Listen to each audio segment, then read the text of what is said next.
welcome Tony Diaz to the Creative Mornings stage. Tony. First, I'd like to thank, I really appreciate the opportunity to be here. I thank you all for sharing your time here. I feel it's a great honor to be up here speaking at a Creative Mornings. There are people before me are some of the people that I look up to. So it is a great honor for me to be here. When Ben and I met to talk about being a talker at Creative Mornings, he shows you the list of topics that speakers are speaking about throughout the year, and the one identity, there was a handful that came up, and through some discussion, we felt like identity would be a great topic for me to cover.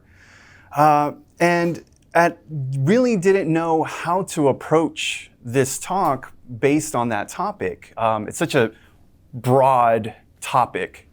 And it wasn't until I got the speaker packet where it says, there's a little tip in there for the speakers, and it says, don't think about what you want your audience to get from you. Think about what you want to get from your audience.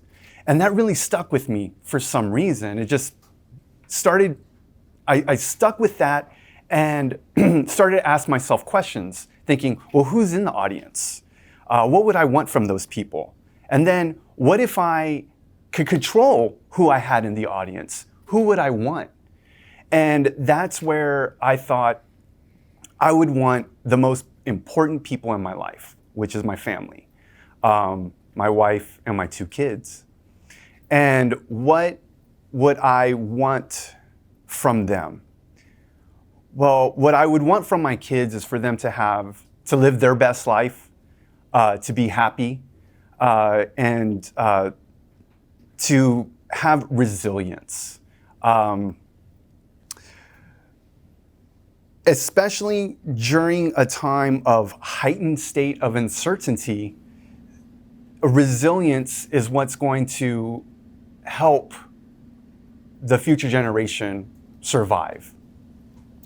And so with that, I just learned that family history, knowing your family history helps build resilience in that.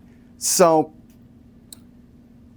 I wanted to be able to take this opportunity to tell my story in an arena where it would be documented in perpetuity, forever. So that way they can have that as a reference. My grandkids can see it. My great-grandkids can see it. If I wish that I could see a story from my grandfather or my great-grandfather, so I can learn more from them. But now in this age where everything is documented, I am super grateful to be able to share this origin story. And mainly, this origin story is really important for me in regards to identity, because industry is so tied into who I am. Everywhere I go, I'm introduced as, this is Tony from industry. This is Tony from industry. Tony industry, da, da, da. And so, and I appreciate that, and I welcome that, and I'm happy about that. And so I just want to kind of, again, tell that story of how we got here. So as most great stories begin, as a kid, I wanted to be a rock star. I went to my first punk show when I was 15, and I absolutely fell in love with the energy, the community that was transpired at this show. It was just pure, raw energy and connection. And I was longing for that. I found something where I felt that I fit in.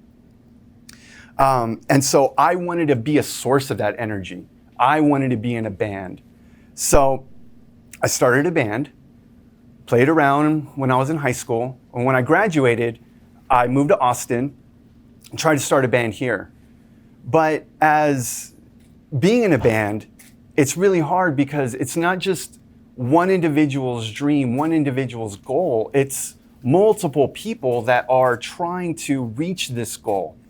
And it's really hard for everybody to be all in when other people have their lives and schools and girlfriends and jobs. They weren't all in as much as I was.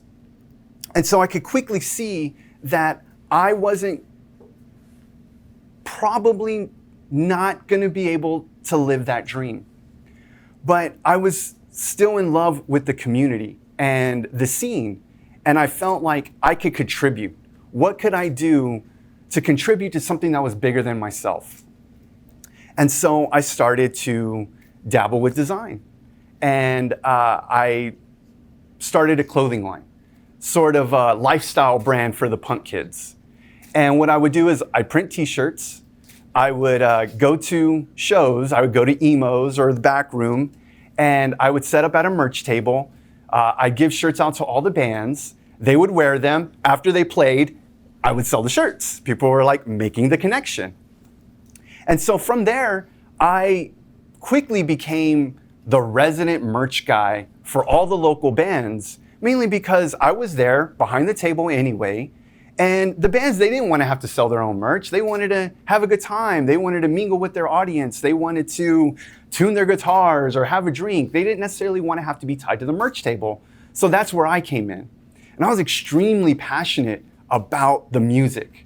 I was like #1 fanboy. I would be like right up the stage, singing all the words. I knew all the drum breaks. I'd pump my fists. And these bands were like, who are you? Like, nobody knows who we are, where we're from in Ohio, but you know every single one of our words. Like, it was, that passion, it kind of just stuck out. And so with that, being a merch guy, I became friends with a lot of touring bands that were coming through. I started to go out on tour with some of these bands, doing their merch.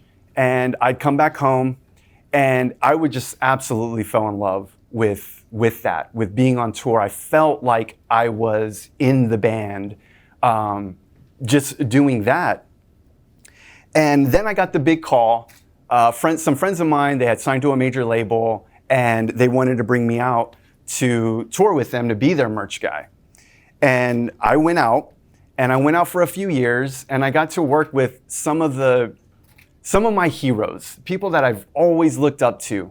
And now I'm friends with them. Now I'm working with them. Now I'm living with them. And that brought me so much joy and so much accomplishment, mainly because, again, I was contributing to something that was bigger than myself. I did that for a couple of years, and then I got another big call. Some friends of mine had just recorded a new record, and they needed another guitar player to play these new songs on the record. So I got asked to be in the band. And that was it. That was like, now I'm doing it. Now I'm living this dream. Now I finally have reached what I've been wanting to reach. So I went out on tour with them. I was living the life. I mean, we were a small band, so it wasn't like very glamorous. It was much more glamorous when I was touring with the bigger bands, but I was doing what I had always set out to do. And it was a summer tour, and we were on the Warped Tour.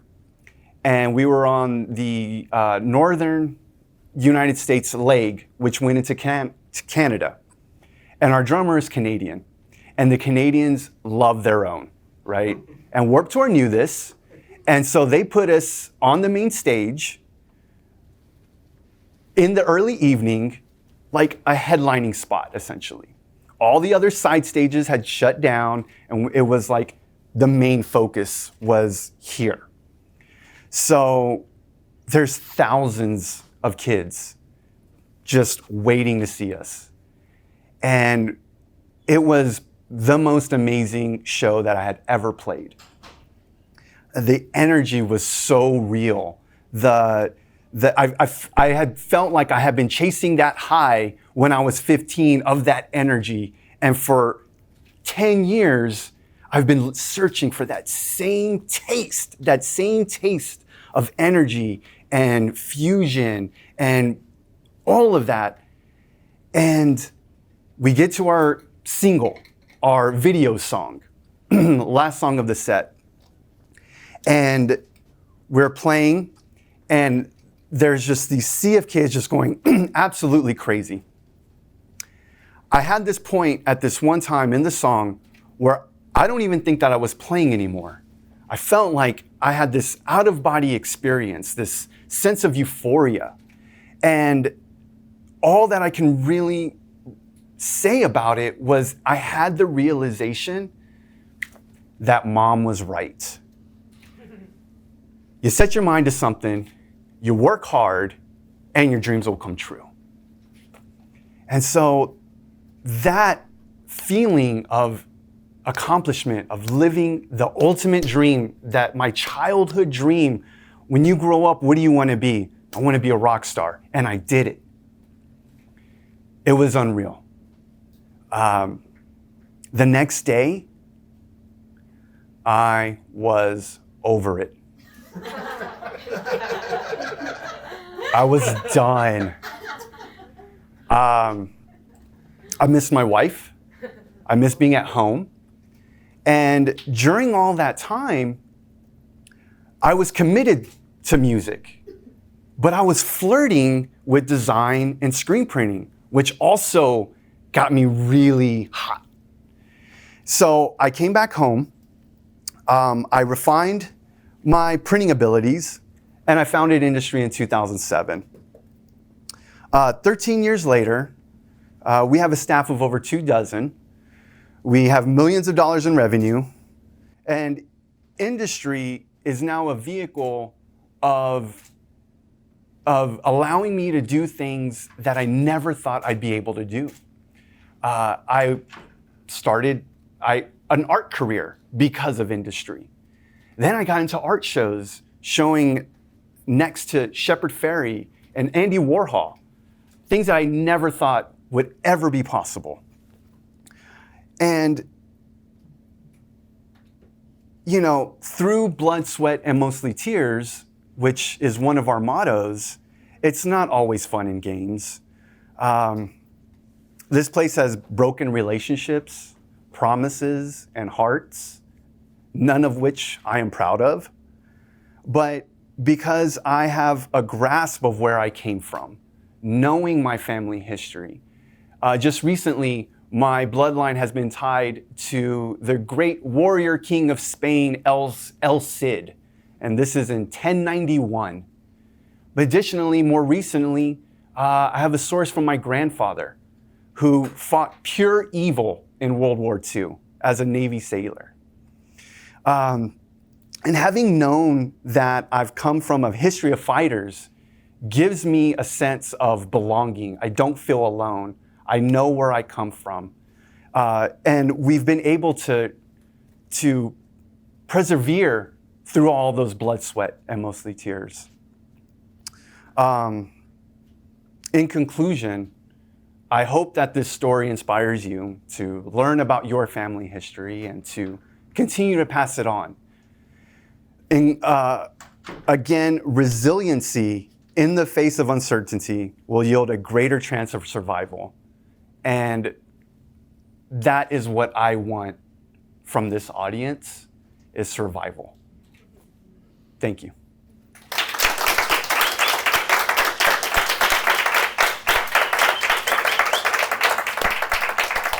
It's now time for Q&A. Raise your hand, and we're going to unmute you one at a time. All right, go ahead. Who is it? So this is Matt. Hey, Matt. Hi, Matt. We can hear you. Ben, hey, I really appreciate you sharing your story with us, Tony. I do find a lot of inspiration in that. I wanted to ask you, from a business perspective, starting with no knowledge of this, from just wanting to be in a punk rock band and then starting to just kind of make your own merch, to build your industry, quote unquote industry, to where it is today. what kind of that process was for you in learning how to manage and grow that business to where it is today? Would you mind sharing that kind of? No, absolutely. I went to the School of Hard Knocks. I didn't go to college. I didn't study business. I just kind of learned as I went, which also was a curse and a blessing, because it was able to grow very organically. However, without like a very clear vision of what I was trying to produce. When I first started, I didn't want to be this big, but my ambition was greater than my intention. And so I couldn't say no. Another one of our mottos is can't stop, won't stop. So there's this hustle and passion that fused together is what built industry. And the passion, it's attractive. It's magnetized. People are magnetized to passion. And so we just kind of have been learning as we go along. It wasn't until my wife joined on full time that I felt like we were a business. Now this is a business. Now we have some order to it. Now we're getting paid because I have somebody that can help me do invoices. So it was definitely a learning experience. And so now, as this place has grown, we do have a vision. We do have this, we want this to continue to last. And so, I wish I could tell you, well, we did this and then we hit that goal and then we had another goal and we did that. We just kind of continue to grow and grow and grow. One of those things I attribute the growth to is the Austin community. The Austin community has a great appreciation for creativity and screen printing. And so being someone who was extremely passionate about screen printing in as Ben said earlier, a digital world, it really helped set us up for success. And also, we're a custom branded merchandise production facility. So that's a lot of long words, but that's essentially putting your logo on a t-shirt. And we work with people like Rambler, and we put their logos on t-shirts. We're helping tell their brand story, their identity story through merchandise, which is something that I got super turned on very early by having my own t-shirt line. That you can absolutely tell a story through a t-shirt. So I hope that answers that question. I think it did. I know we have a couple more that have come in. Studio Duzo. Oh, Russo! Okay, we're gonna unmute you. Go ahead and try to talk. Hey. Yeah, we can hear you. We can hear you. Yep. Those are buddies. Curious. As you grow industry, and as you said, you've got to 24 plus people, how do you maintain the identity that started the industry? How do you keep yourself grounded and the business is grounded? Not forgetting where we come from. This story right here. And again, it's not just for my kids to hear this story because, we have people that we're responsible for here, this family here that helps this place grow. So also for them to hear this story, to hear the why and like where this place comes from. It's not, oh, I'm making an investment in a business. I'm going to start a business. It started very organically. And I just think that through the storytelling of our own brand, that our employees are very connected to the story because one of the reasons is we throw ourselves in the community, just like straight into the deep end. As you guys know over at your studio, Bart, who's here in the audience, can we get a camera on Bart real quick? Bart is,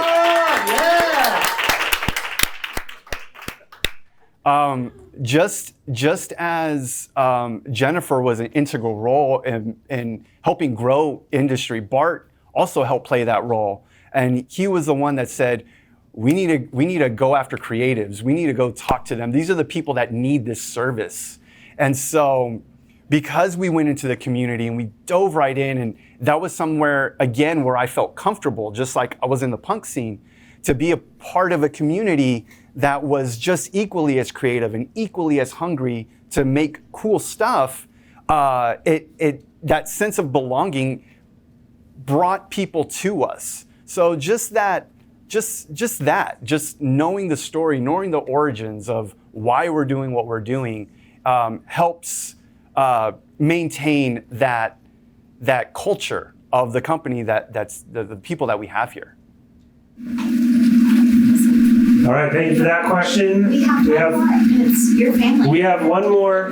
I don't know this person. Her name is Danielle, and her last name just happens to be Toma. I think it's coincidence. It's family history. We're going to unmute Dee and see if she has a question. Hi, friend. Oh, we can hear you. Yay! Hi, honey. I'm sorry I woke you up early. AISD woke me up early. Yeah, they did. Yeah, they did. Anyway. What's your question? Great job so far. My question is, you talked about having your wife on board and working with her. As someone who has a spouse that a lot, how do you work together without going towards divorce?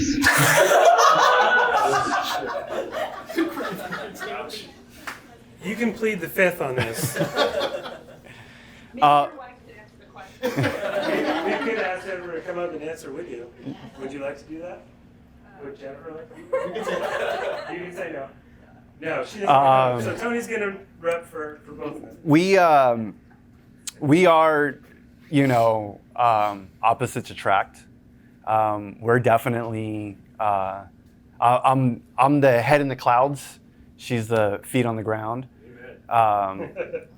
And there is a. I feel like that's the greatest strength is those two things, having that balance. And recently, I've had to just accept the voice of reason for a lot of things, because for the longest time, again, we were just having fun doing our own thing, and that wasn't going to be very sustainable. After many,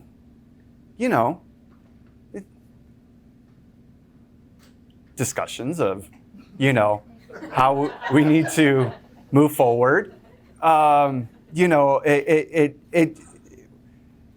the thing about identity is that, you can change. You can dictate. I feel like you can dictate who you want to become, and it took some change in me to be able to realize that voice of reason. And I'm forever grateful for Jennifer for doing that, and continuing to do that. She wants. I think she sees what I'm capable of, and so she really pushes me to be better. And that's all I can really say about that at this point right now. I think that's pretty great. I mean, we're still together. Yeah. So thank you for leading by example. All